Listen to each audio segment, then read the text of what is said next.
おはようございます。今日は、アンジョスというあんまりツーリストの皆さんが行かないローカルなエリアがあって、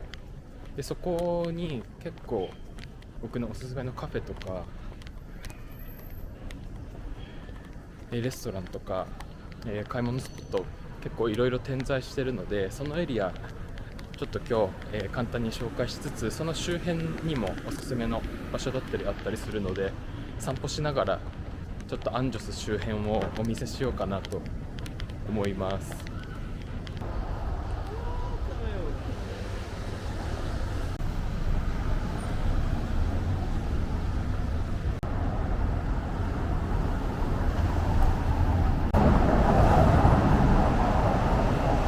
で今ここがアンジョスの、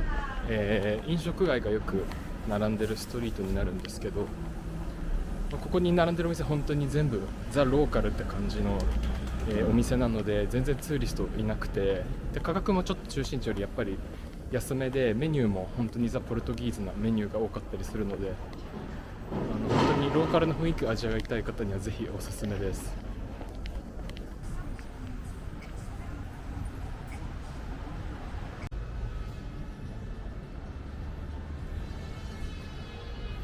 I think the friendship's pretty cool, and they also had like a floating terrace, so it was very cool. But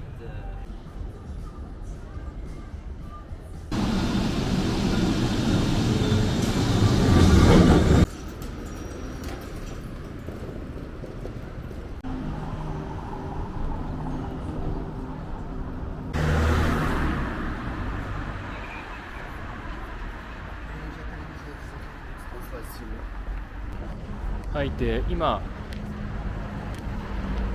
カフェでちょっと休憩をして、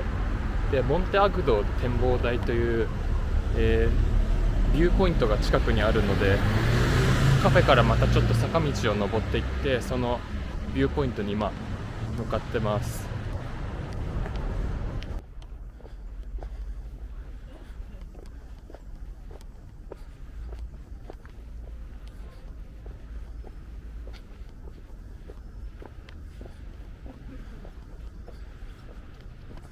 はい、ビューポイントに着きました。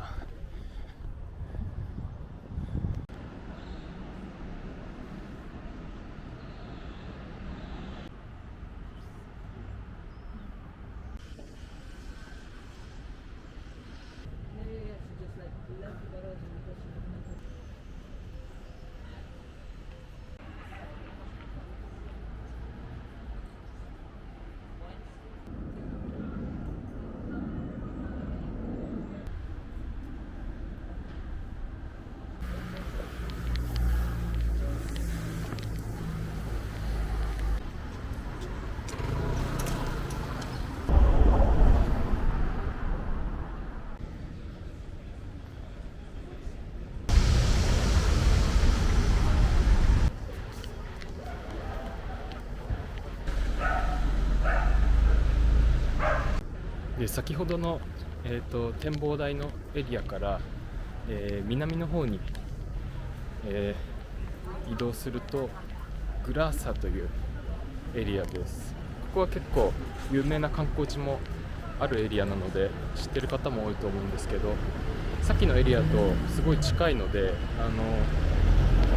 先ほど紹介してるスポットとか見ながら行くとすごいいいんじゃないかなと思います。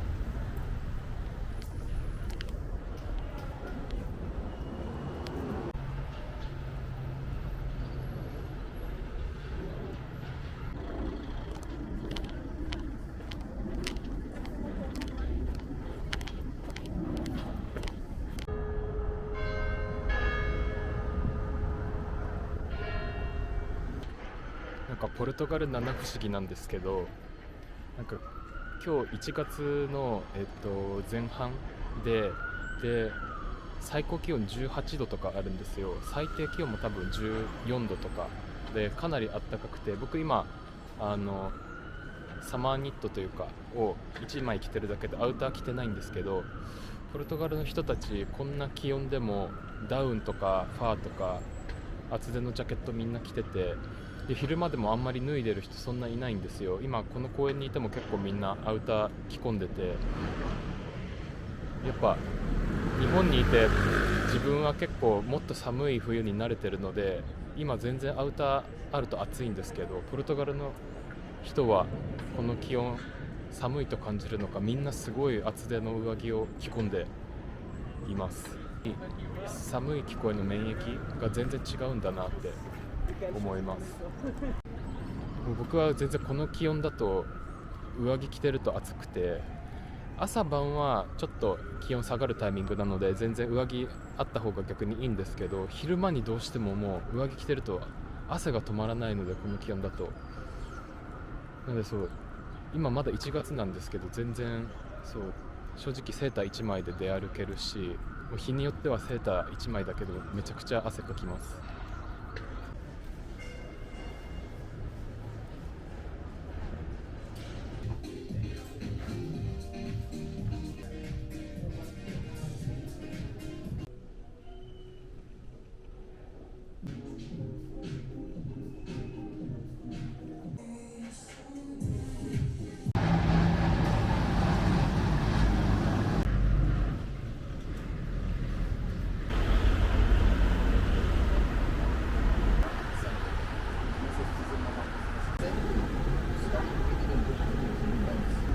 今、朝食を取りにカフェで、コーヒーとパンを食べてるところです。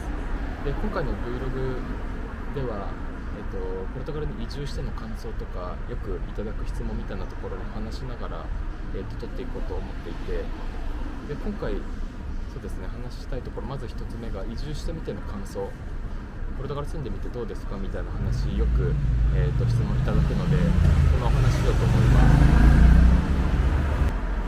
でまず移住してみて本当に良かったなというところが正直な感想です。今のところ一番大きく感じているのは自分の QOL ですね。QOL が上がったなと思っているところと、もう一つは文化がすごい好きだなというところ、その2つが移住して良かったと思う要因です。もう端的に言うと QOL が上がったというところの背景は、焦らない生き方とか物欲にまみれない生き方みたいなところを手に入れつつあるなって感じるところが大きな理由です。ポルトガルの人ってすごいマイペースでスローなんですよね。もう時間の流れがゆっくりというか、でもきちんと働いてるし、結構働き者なんですよね、その反面。なので、やることやるけど、でもきちんと自分のペースとかなんていうんですかね、モットーみたいなところはしっかりしてるみたいなところがなんか学びたいなと思う国民性で、あとイライラしてないところもすごい好きです。やっぱ日本の人ってやっぱりその逆でせかせかしてる人も多いし、無表情でイライラしてる人も多いと思うので、自分も結構そういう側面持ってる人間なので、そういうところにすごくリスペクトするし、自分も反省して変わりたいなって思うことが多くて、なのでその面ですごくポルトガルに来てよかったなって思います。自分を振り返って変えていくきっかけになっているというところをすごい大きく感じます。初めて旅行来た時に人の雰囲気とか時間の流れが日本と違うことにすごい惹かれていて、本当にその通りだったなって今住んでみて思ってます。東京にいる時って本当に日々物欲にかきたてられてて、常に何か欲しいし、なんか新しいもの探してるし、なんかそういう話がしたいしっていう物欲にまみれたような一面があったなと思っていて、でポルトガルの人って全然そういう感じじゃないし、街自体もなんかを買えみたいな、なんかありますよみたいな、なんていうんですかね、何かを買わせるような押し付けがましい感じがないなってすごい思います。なんかポルトガルの人のおおらかさっていうのはもう表情もそうですし、なんか気軽に挨拶してくださったり声かけてくださったり、なんかそういうところでいろいろ人柄の良さっていうところを感じますし、なんか本当に人がおおらかだなって思います。本当に日本人が学びたいところじゃないかなって感じていて、で この街って本当にアメリカとかイギリスから、移住されてたりツーリストで来てる方すごい多いんですけど、本当に同じ欧米でも全然パーソナリティが違うなって思うので、全然そのアメリカとかイギリスが悪いじゃないんですけど、でもそのおおらかさとかなんか余裕のある感じはポルトガルのこう国民の特有のいい個性だなって思っているし、今それをすごい学びたいと思うし、その影響を受けてるって自分でも思います。であともう一つはやっぱり文化が単純に好きです。食事とか、街並み、あとは人、そういうところ全部含めて文化が好きだし、多分自分含め日本人にとってすごく合う文化だと思います。食事もちょっと似たところがあるし、人もさっき話したようになんだかおおらかで日本人にないものを持っていてすごい惹かれる部分があるし、街並みももうご存知の通りすごい美しくて、リスボンの外を出てもどの街も本当に綺麗なので国内旅行していてすごい楽しいですし、そういうところで、もう文化のほぼ全ての側面が好きです。ただもちろんいいところばっかりではなくて、もちろんマイナスの側面もあるにはあります。すごいスローな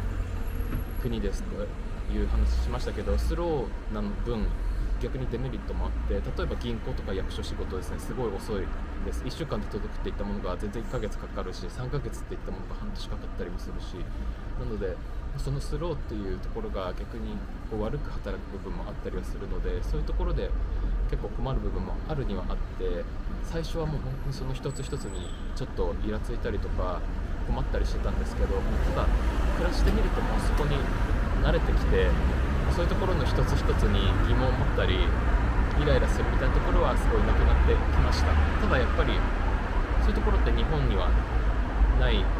ころなので、日本は本当に早くて時間を守るっていうところでは本当に徹底されているので、そういうところではちょっと最初困る部分はあるにはありました。なのでそういういろんなそうですね、マイナスの側面ももちろんあるにはあります。ただそういうマイナスを含めて自分にとってはプラスがすごい大きいなって思っていて、やっぱり移住してよかったなというところは感じます。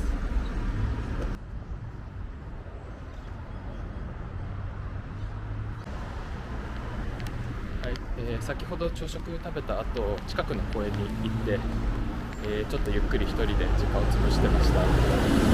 でこの後また、別のカフェで近くに住んでる友人とお茶をするので、今からカフェの方に歩いて移動します。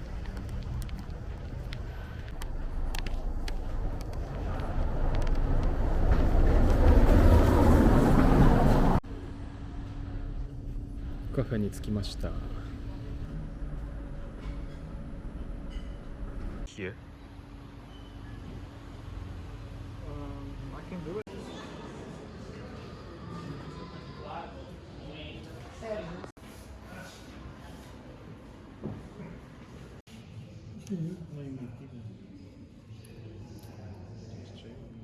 From 1931. Yeah.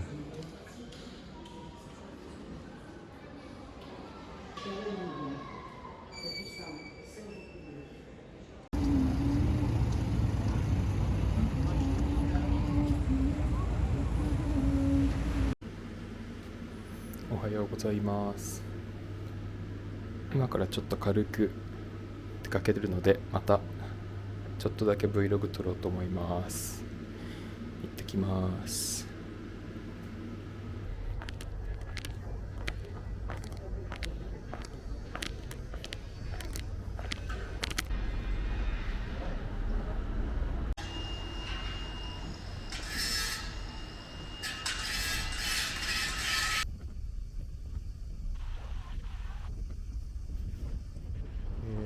プラサダ・アレグリアという公園に来ました。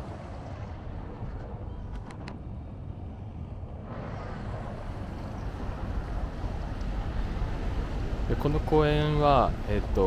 リベルタデオ通りの近くにあって、結構よくお祭りの時期とかイベント会場になったりワイワイすることの多い公園で、普段はこんな感じで噴水とかカフェテリアあって、子供もこうやって遊んでたりとか、とっても癒しの雰囲気満載の素敵な広場です。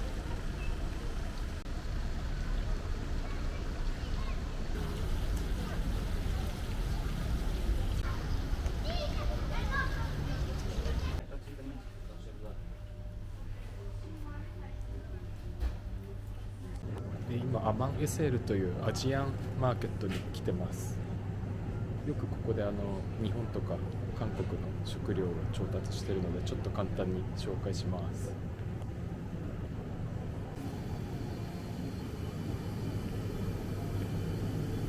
こんな感じで大根とか白菜も売ってます。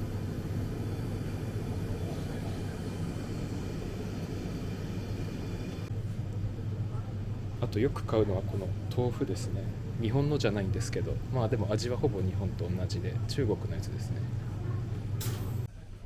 こういう日用品とか便利グッズも売ってます。日本風の食器とかも売ってます。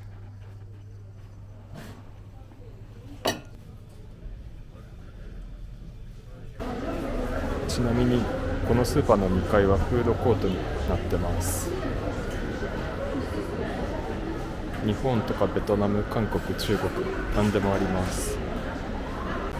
僕が食べた時は味が微妙だったのでこのフードコートではあんまり食べません。